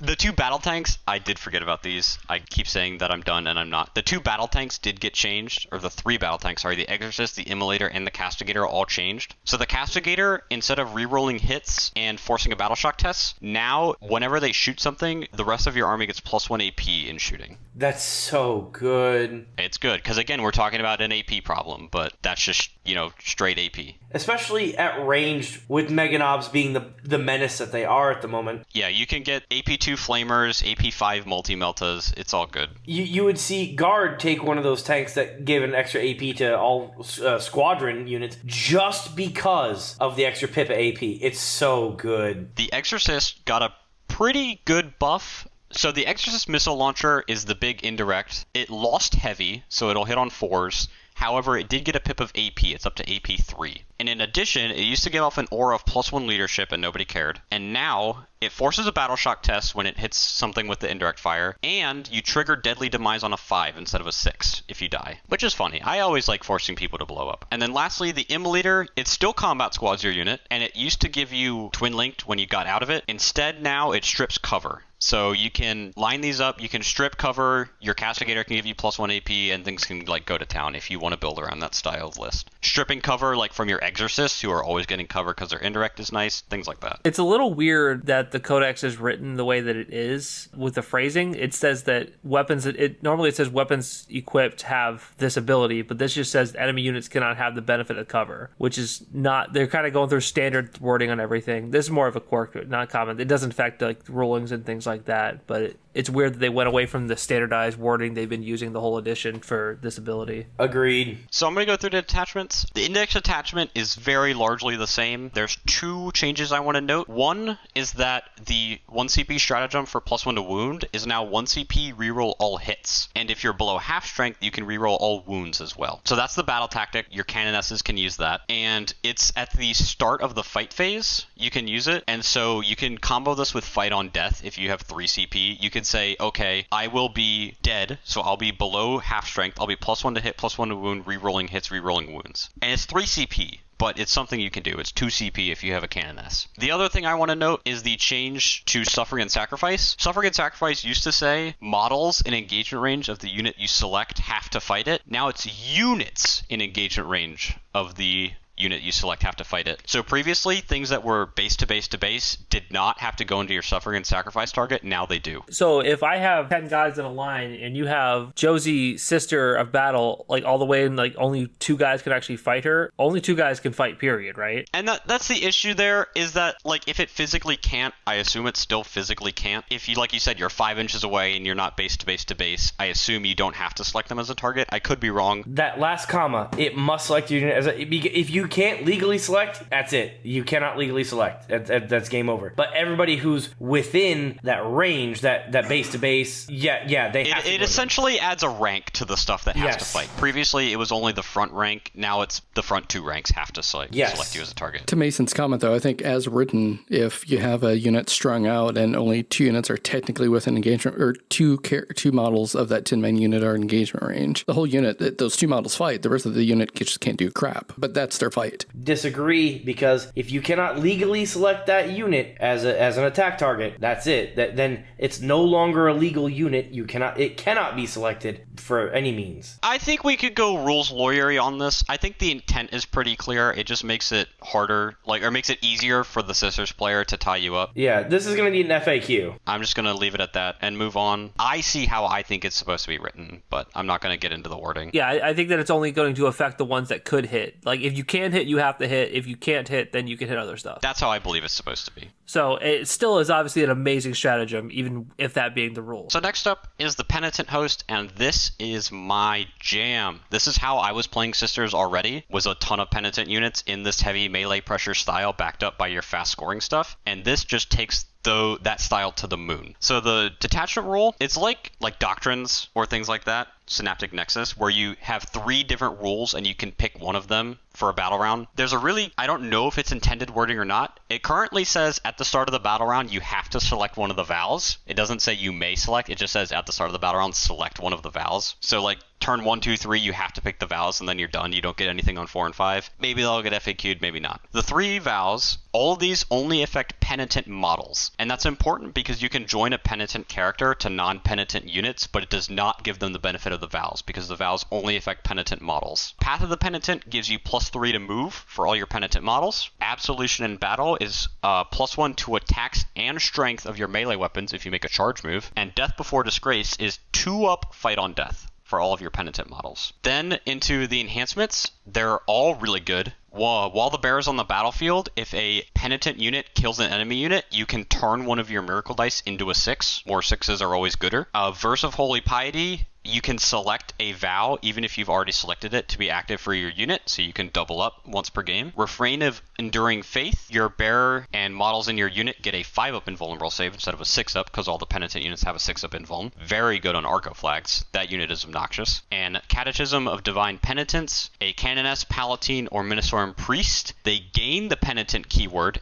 and they can lead Repentia. And this one is the sauce, because Canonesses or Jump Canonesses giving Repentia free battle tactics and reroll ones to hit, although they reroll hits anyway, is super good. And the Palatine giving the unit lethal hits is super good because I'm going to get right into the stratagems. There's a stratagem for crit 5s. So you can take your unit of Repentia who have sustained and lethal hits, and they reroll hits and wounds always, and they now crit on 5s. All that for the low enhancement cost of 5 points. I hate that for you. That seems fine. Yeah. The question is, which enhancement do you leave at home? Because they're all so good. They are also good. I would probably leave the Verse of... I don't know. It's hard because being able to move 3 and get extra attacks is super good if you want to get that Alpha Strike. Or getting an extra attack and Fight on Death to make your Fight on Death super good is also good. I can't imagine not bringing a unit of Arcos that have a 5-up invul. That seems stapled into my list. I can't imagine not having a Palatine Murder Bomb. That seems stapled into my list. So it's like, do I want auto 6s or do I want an extra vow? I don't know. But into the stratagems, they're all pretty good. There is sticky if you die, similar to the World Eaters one, so if you get shot off an objective, you can sticky it anyway. That's quite nice. There's 1 CP. A Penitent unit can get a 4-up Feel No Pain. They all have 5-up Feel No Pain, so you improve your Feel No Pain by 1. That's always good. That's a battle tactic, by the way. Passion of the Penitent is your crit 5s. That's a battle tactic for your Canoness. If you decide to join a Canoness with a squad instead of a Palatine, you get Passion for free. Lash of Guilt, 1 CP. Battle tactic, advance and charge, and if you're a Penitent engine who already have advance and charge, you auto 6 advance. So now your Repentia are coming out of Rhinos 3, +3 to move from your vow, +3 to move and charge from the Triumph, advance and charge. Oh, I spend a 6 on the advance. Oh, I spend a 6 on the charge. I've moved 22 inches before I've charged. It's absurd. Seems fair. Boundless Zeal is the most fair one. Any unit can fall back and shoot or charge. And if it's a Penitent unit, it can fall back, shoot, and charge. So ridiculous. That only really matters for the Penitent Engine and the Mortifiers, because the Repentia and the Arcos don't have guns, but, you know. It is what it is. And then the last one, if we're talking absurd stratagems, you like Blood Surge, you know, when you get shot and then you get to move and you can move into engagement range. Well, what if you could do that move, but you didn't get shot because the timing is before they shoot? 1 CP, if they select a Penitent unit as a target, the Penitent unit immediately gets to move D6 inches and can move into engagement range. So if I took my 22-inch unit of Arco Flags that have a 5 of Invuln, and I murdered them into the center of your army, and now you can't move more than D6 inches away from me, well, you can't shoot them next turn either, and the turn after that, and the turn after that, and they're just going to keep tagging your entire army, and you can never shoot them. Yeah, was this a typo? I don't understand this. Like, it makes zero sense, I agree. It should immediately be errata. It's unfun, is what it is. If you can't move outside of range, you literally just can't kill them, ever. Blood Surge is a good rule on its own. Why do you need to make it so that it happens before the move happens before you shoot? Because you pay 1 CP. It's obviously not free, so, I mean, come on. Yeah, they didn't make it a battle tactic. They only made like the other 3 stratagems battle tactics. Now, it's given y'all crap for only having 3 detachments, but outside the index attachment, but this is why, because just the power of every single detachment in here. Sisters are insane. Everything needs like a 20 to 30 point increase, just base. Repentia at 110 in that detachment are absurd. They need to go up to 140 at least. Your whole page should be red on the MFM. I would be okay with that, because then people wouldn't hate me for playing the army. No, they will. It's okay. People hate orc players too. Well, people hate orc players for a different reason. Bringing back things into a more fair realm, we have Bringers of Flame, which, if you're familiar with Salamanders, a lot of these are going to sound similar. Every ranged weapon in your army gains assault, and if you target a unit within 12, you get +1 strength. Yeah, they just copied the homework. That's really what they did. It's quite nice on Meltas. Strength 10 is a good break point. Assault on your Paragon Warsuits is awesome, because they only move 8 and they're vehicles, so they have to go around walls. Just even like the Castigators and the Immolators, they like to advance and shoot. The one enhancement that stands out to me is Righteous Rage. So when the character is selected to fight, you can discard up to 3 miracle dice and get +1 attacks and strength for each one discarded. So if you take the Jump Cannoness, who gets +3 attacks and dev wounds once per game, and then you give her another +3 attacks, she goes up to like 11 attacks at dev wound, and that's kind of funny because she's a 60-point model. And strength. Yeah, she's like strength 8. She's like 11 attacks at strength 8, AP 2, damage 2 with dev wounds. Yeah, I mean, that's not bad, right? It's insane. You can give like a Cannoness a 2-up save and a 5-up feeling the pain. You can give weapon sustained. Yeah, this is your worst attachment, and it still is definitely not bad. It's just like, it's not stand out like the other ones are. There's Armor of Contempt, just 1 CP battle tactic Armor of Contempt. You know it, you love it. There's Cleansing Flames. It's a battle tactic 1 CP to give torrent weapons dev wounds. So like Seraphim with 4 hand flamers, or like you could take a Flamer Retributor unit, I think. Things like that. Just give them dev wounds. It's 1 CP battle tactic. It's fine. 1 CP +1 to wound against something on an objective. If you get out of transport, that's quite nice. Meltas love +1 to wound. Flamers love +1 to wound. 1 CP battle tactic. You get lethal hits in the fight phase. That's quite nice. I'll never turn down lethal hits. Another one from Salamanders, Blazing Ire. If they shoot a transport, the unit inside the transport can disembark and shoot back. So your Retributors that are inside of your Rhinos and your Immolators can just get out and blow you up. That's quite nice for 1 CP. And then Carry Forth the Faithful. It lets the transport advance and then disembark the unit inside, and they can still shoot. And everything has assault, remember? So you advance the transport can still shoot. The stuff inside gets out, the stuff inside can then still shoot. You know, it's just generic good stuff. I think it doesn't quite play into the strengths of the army, but it's still fine. And then last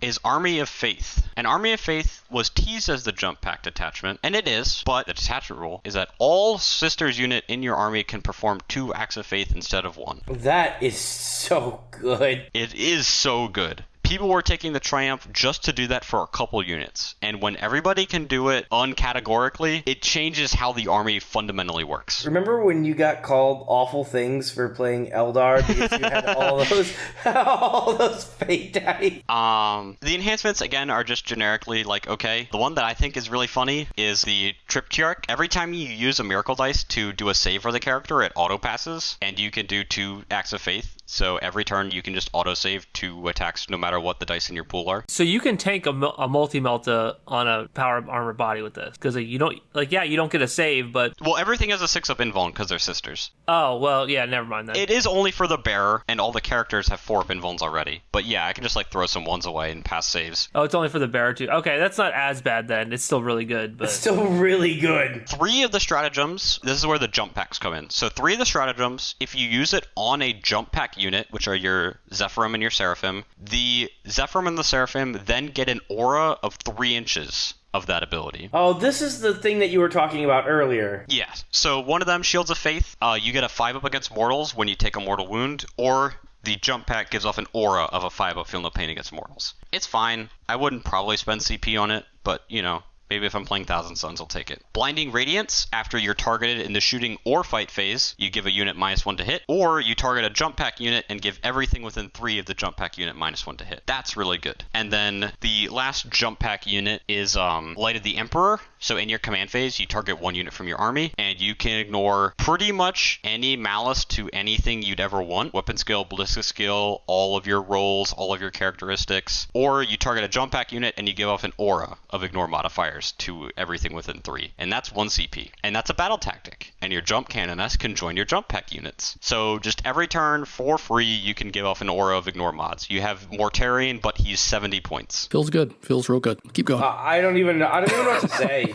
Yeah. Like, yeah, it's... I don't know why they brought auras back. I'm going to be honest. I was glad when they did away with all the auras of 9th. And I don't think they should have brought them back, but they did. I just want to know who wrote your codex. Somebody who is really into, like... Nuns? Dommy Guns? mommies. Just like, all these ladies with whip, I need them to punish me, and I want them to punish every 40k player.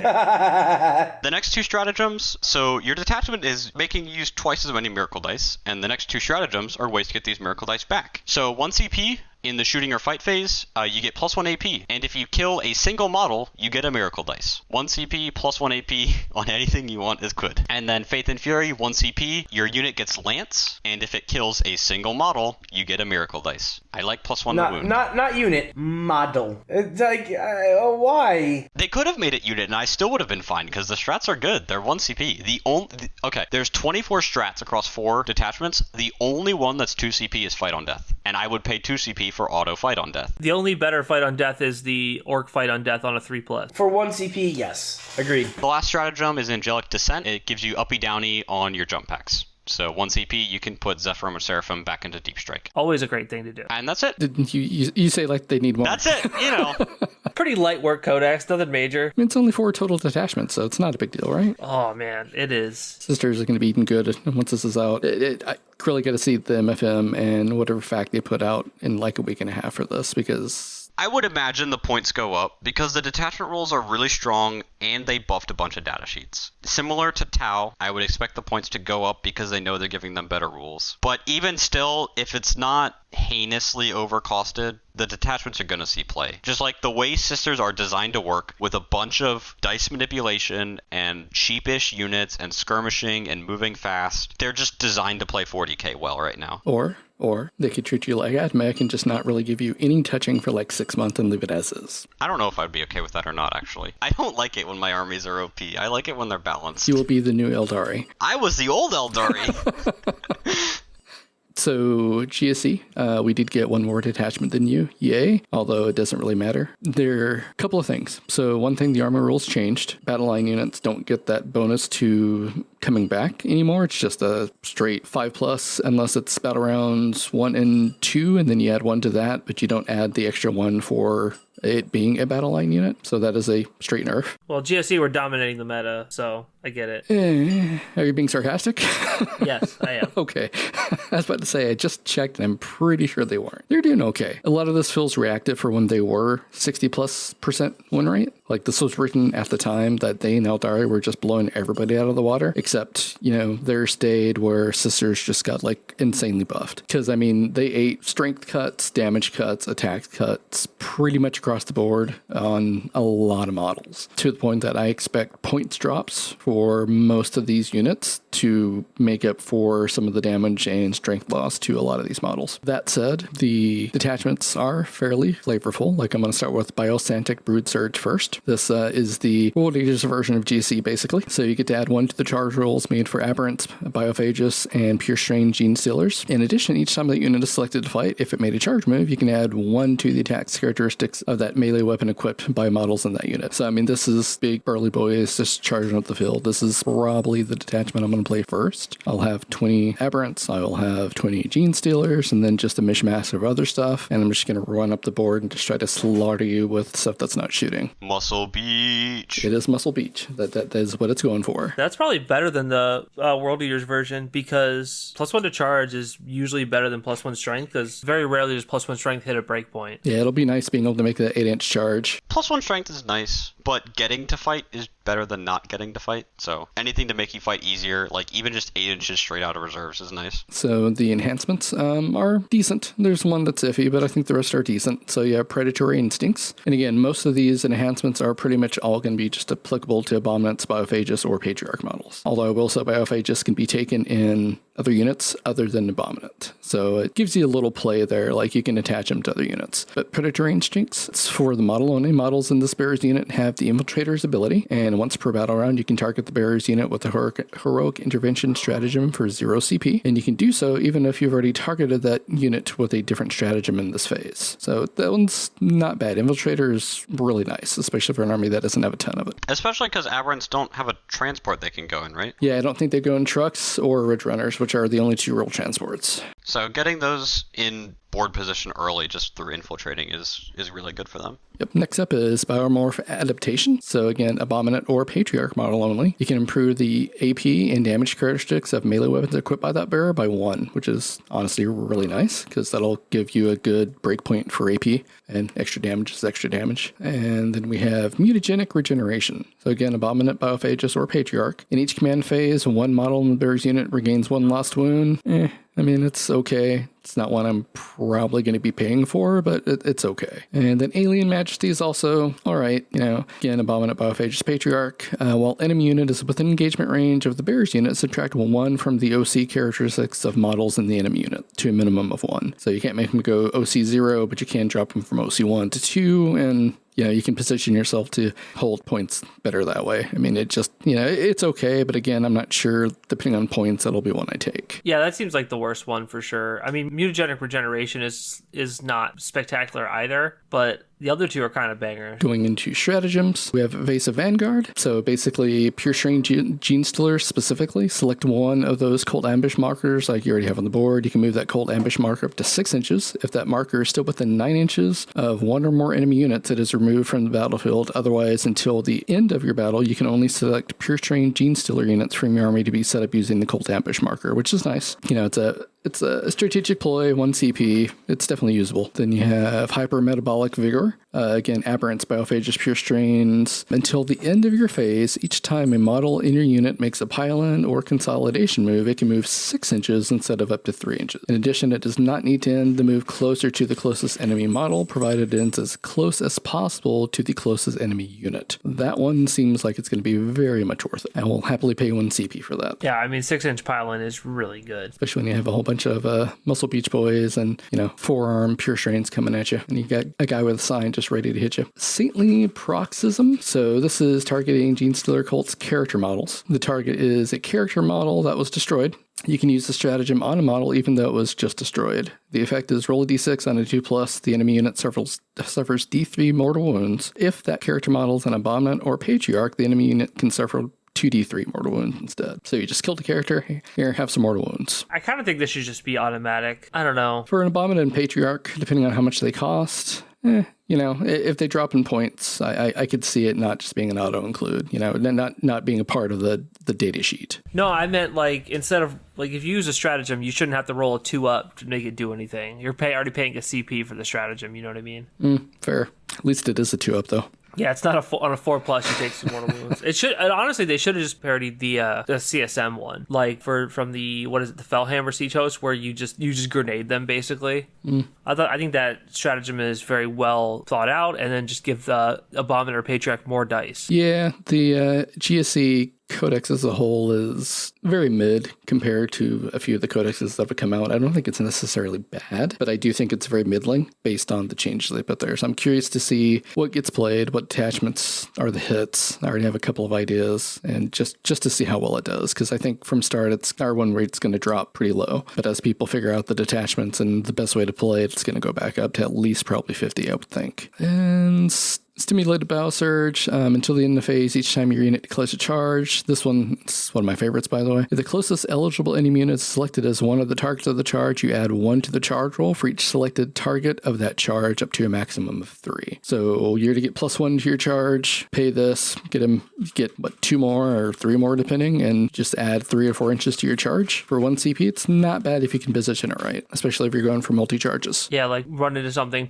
kill it, and then tie up something else for sure. Or just if there are 2 MSU units, kill 2 things. Now this is a good strat because it stacks with the detachment bonus too, right? Yeah, so I mean it's just bodies coming at you. So because it's aberrants and pure strains for the most part, and that's just going to be swarms. Because people will be running probably 2 10-man bricks of aberrants and probably 2 10-man bricks of pure strains. Again, depending on points, that could be higher. Biohorror Revelation. One of the leaders you're going to take, for sure, or pure strain gene stealers. At the end of the phase, each time an enemy unit within 9 inches of you selected to shoot has to make a leadership test. So this is kind of like the changeling ability from Chaos Demons. Subtracting 1 from the result. Oh, that's not a conditional. You just always get -1. If that test is failed until the end of the phase, each time a model in that enemy unit makes an attack, subtract 1 from the hit roll. Yeah, this one's not bad either. I think it's really bad, man. They only take a negative if they fail the strat or they fail the leadership test. That kind of sucks because that means like against custodes, like it's just never like you're spending a CP to probably do nothing. I think that if you spend on a stratagem, you should always get something out of it, even if it's like a better ability. If they've passed the test, you still get cover from the shot or something like that. That's otherwise it's just a feels bad situation. You know what I mean? Yeah, that's fair. And that's, if you're going to spend a CP on it, it would be nice to actually do what you want it to do because there's not a die roll there other than the leadership test, which most things do pass anyway, it seems. Overall, I think that's still probably the detachment I'm going to start with because it's just my playstyle anyway. I like melee heavy armies, and it'll be melee heavy with some shooting, probably a truck, ridge runners, still stuff like that, and obviously units of acolytes or neophytes. But yeah, I think it'll be a fun detachment. It goes away from the standard Gene Stealer cult mentality of I'm going to be tricksy and I'm going to punch you in the face with big old beef boys. And they can still bring unit backs. It's just not going to be, it's still going to be on a 5-up. So, I mean, you still have the possibility to bring whole units back, but it's just not as good as it was. Next detachment is the Brood Brother Auxilia detachment, which is the you can bring 1,000 points of guard into your list.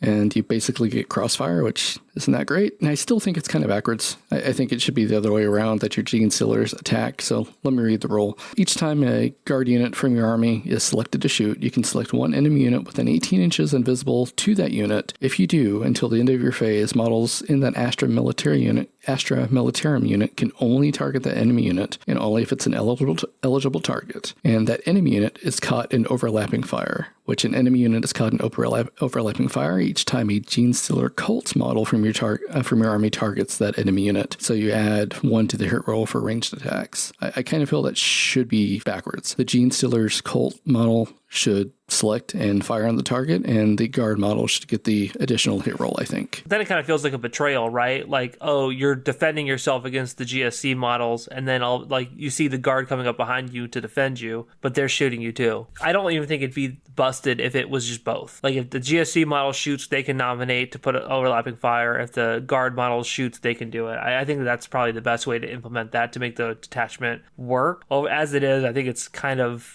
very specific and needs to be built a certain way. I don't know for sure. I don't play GSC, so this is just me spitballing, but I feel as though that's a very, very specific wording for reasons for like not that big of a buff. It's only +1 to hit. Yeah, I think you can bring Kazaka, and I think you can bring Katachin, but you can't bring aircraft, commissars, Epicuros, Tepesio Scions, Ogrins, Ratlings, Engineers, or Priests. Those are your units you cannot soup in, and no guard unit can be a warlord. So those are your things you have to look out for. So I think most people will probably be bringing infantry and tanks. Yep. So you can take like some things like Hellhounds, you can shoot something, and then the Hellhound burns it, and then the aberrants pop out. I think that ignores cover too. They just have +1 to hit. That's pretty good. Yeah, I think the star of the show is going to be the low-cost Lehman Russ. I can't remember which one that is. Make for sure, maybe. I think people will probably end up bringing 3 of those because they're cheap tanks. And they do really well. But as far as enhancements go, get Martial Espionage. So Genestealer Colts infantry model only, once per turn when a friendly guard, infantry, or mounted guard unit within 9 inches of this bearer selected to shoot. Bearer can use this enhancement. If it does, basically get a pip of AP, and it just increases it by 1. So, I mean, it's okay. Extra AP is always a good thing. Adaptive Reprisal, which we've seen in other detachments. Genestealer Colts, I can Heroic Intervention for 0 CP once per turn. Okay, that's nice. Hero Returned, so Genestealer Colts infantry model only. Improve the leadership and objective control characteristics of models by the bearer's unit by 1. Again, And sadly, the other one is actually cut off on the printout I have. Each time you target a bearer's unit with the Fire Overarch stratagem, while reserving that stratagem, hits are something. So for Fire Point Commander, I'm not sure what that is. Overwatch on 5s. So, I mean, this has some legs, but ultimately, I just think that you're giving up a lot. I think the Guard Codex's models are statted in order to get the benefit of things like orders and stuff like that, and you're giving that up, which is why allies sometimes get a little bit fishy. I think Lehman Russes are very well pointed right now, so it's very possible they could be affordable to use, and I think this is going to be a very fun and flavorful detachment, though. But still, I mean, the battle cannon, strength 18, -4 AP, 72 inches, and heavy. So, I mean, D6 plus 6 damage isn't terrible for a 145-point model. It's going to kill something.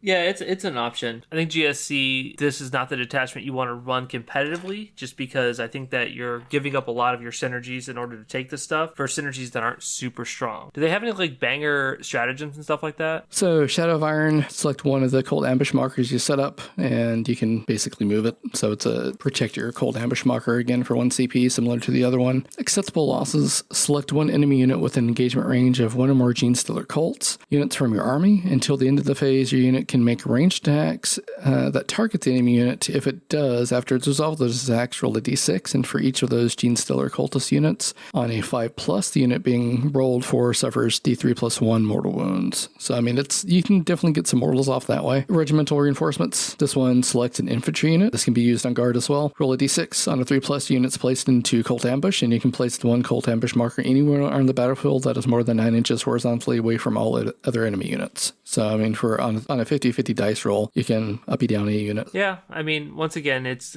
you want to be able to make something consistently when you do something. Yes, but the people that wrote those codex don't like GSC. They don't like consistency is what it happens. They want GSC to be like a random funhouse of nonsense. Which it has been for a while and will continue to do so. But we'll see how the MFM shakes out. Symbiotic Destruction. Select one enemy unit that is visible to both of these selected units, and you have to select a guard unit and a cult unit. And within range of at least one weapon from either of those units. One ranged weapon from either of those units. Until the end of your next phase, models in those units can only make attacks against that enemy, and only if it is an eligible target. Doing so, each time you get to re-roll a wound roll of 1. So, I mean, that's, to me, very middling, but I mean, I guess if you want to make sure you're going to kill something and want to blow a CP on it, you get to re-roll the wound roll of 1 at least. Yeah, that's pretty good. I do want to go back to regimental reinforcements for a second. That's when it's destroyed, you can put it into Cult Ambush on a 3+. So it's not an uppy downy, and since they're not Genestealer Colts, they don't have the ability to roll the dice on when they die. Correct, yeah. So instead you pay a CP to put them back in there. It's only on infantry, so I don't know what infantry you'd want to run this on, unfortunately, because Karskins are not that good if they don't have any orders that you want to, that you kind of are willing to just throw them out there for a trade. It's worth a shot. I don't know, but it's actually, I wonder if the Death Corps of Krieg might be really good in this. So actually, that might be good for them. They have a guy that can give them a Feel No Pain. Yeah, Death Corps of Krieg are probably decent options for this and to bring them back. But ultimately, you kind of just want to. It's very possible someone who's really good at GSC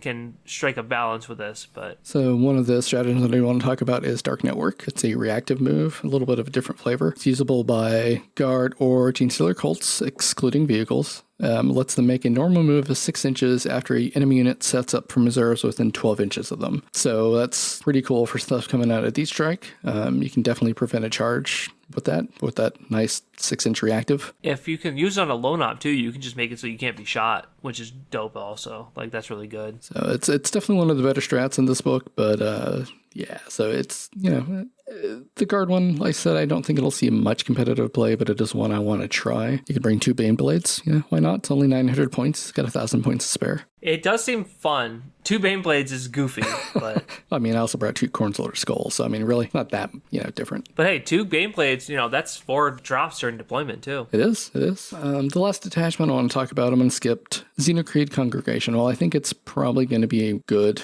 detachment. It's definitely your horde detachment. It's if you want to bring a whole bunch of Gribblies with leaders attached, various leaders, mostly the Magus Primus or the Icon Horde, it's the one to do it in, because you just flood the board with units. So it kind of plays like what GSC used to play like. Yeah, I mean, the deeds that speak to masses and enhancements, a good one. The Magnus Primus or Icon Horde model only, once per turn when rolling for a battle line unit for Cult Ambush that bears on the battlefield, you can re-roll the result. So that's really good. Yeah, that's not bad at all. Like, a 4-up rerollable, 75% of the time goes off. And, I know that I've been talking about, inconsistent plays are not good, but when you're inconsistently getting 400 points back or whatever a squad of 20 dudes is, it ends up being pretty good, right? Yeah, I mean, if you can have 3,000 points of army for your 2,000 points of army, it's not bad. So you can just keep bringing stuff back. I do want to talk about the Outrider detachment, the Outlander Claw. I think it's a fun Mad Max detachment, basically. It's very vehicle focused. So for objective control for your Genestealer Cult's mounted and Genestealer Cult's vehicle, you double it. And if Jackal units from your army are within range of an objective marker you control, that objective marker is stickied. So it turns Bridge Runners from OC 3 to 6. It just you can definitely get a lot of OC on a point if you're worried about holding and keeping points, especially if you run 3 trucks, 3 Ridge Runners, a couple of units of Jackals, and you have a ton of movement on the board. And Jackals also get stealth, and they get free use of the smoke stratagem now. So while they aren't, the toughest units, having stealth and free smoke will definitely help them stand up a little bit more. A lot of Feel No Pain and saves seem to have been changed, like the Abominants or the Aberration save went from a 4-up Feel No Pain to a 5-up. It gained an attack for it, but it's still mostly a downgrade. I would say that a 5-up Feel No Pain is a substantial downgrade in toughness, but they do come back in theory. It's a theory. Overall, I mean, like I said, the Codex is going to be very mid. I do wonder which one's going to be the primary detachment, which will probably be the Culty detachment, the Xenoseed one, but I do hope the Muscle Beach detachment gets play. Yeah, and GSC does have a lot of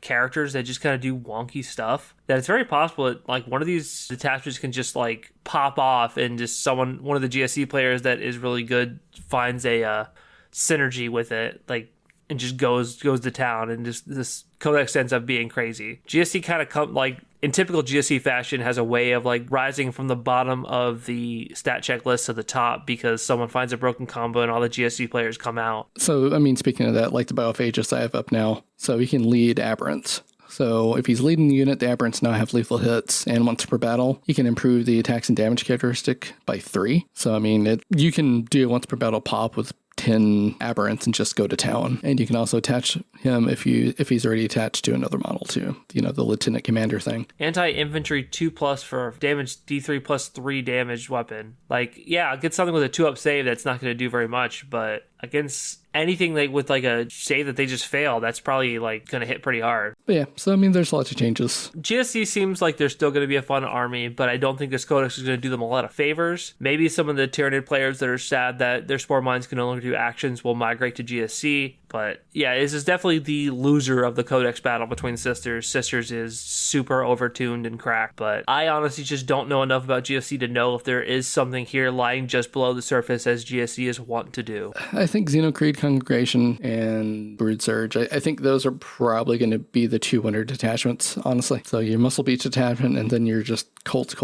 detachment. Because, I mean, the Xenocreed one gives your models the hybrids, hybrid Metaphors, and Neophyte hybrids. For one or more characters' models that are leading that units, you can reroll Advance and Charge. And if that character model is a Magnus Primus or Acolyte Icon Ward, that model has a 3-up Feel No Pain while leading the unit. I think we're going to see a lot of Xenocreed coming through. I think there's definitely some, I don't think that they're dead. Like you said, they're mid. They're going to be probably between 45 and 50% unless somebody cracks them wide open. They're not going to be custodians, as Will would be apt to say. I don't think there's any legs to stand on if someone says GSC players need to learn how to play the game, because they know all the rules of the game, and the ones they don't know are the ones they just break all the time because their army just cheats and does that. that. Okay, well, I appreciate everybody coming out for this episode and listening to us talk. You can always reach out to us at openplaypodcast@gmail.com. Starting to post the audio on YouTube the Wednesday after we post, so we'll be on YouTube and wherever you get your podcasts. Otherwise, I hope everybody has a good week and get some good games in, and let's everybody say bye. Bye, everybody. Good night, everybody. Chaos will get a busted codex eventually, I promise. And orcs will get nerfed to the ground. Thanks.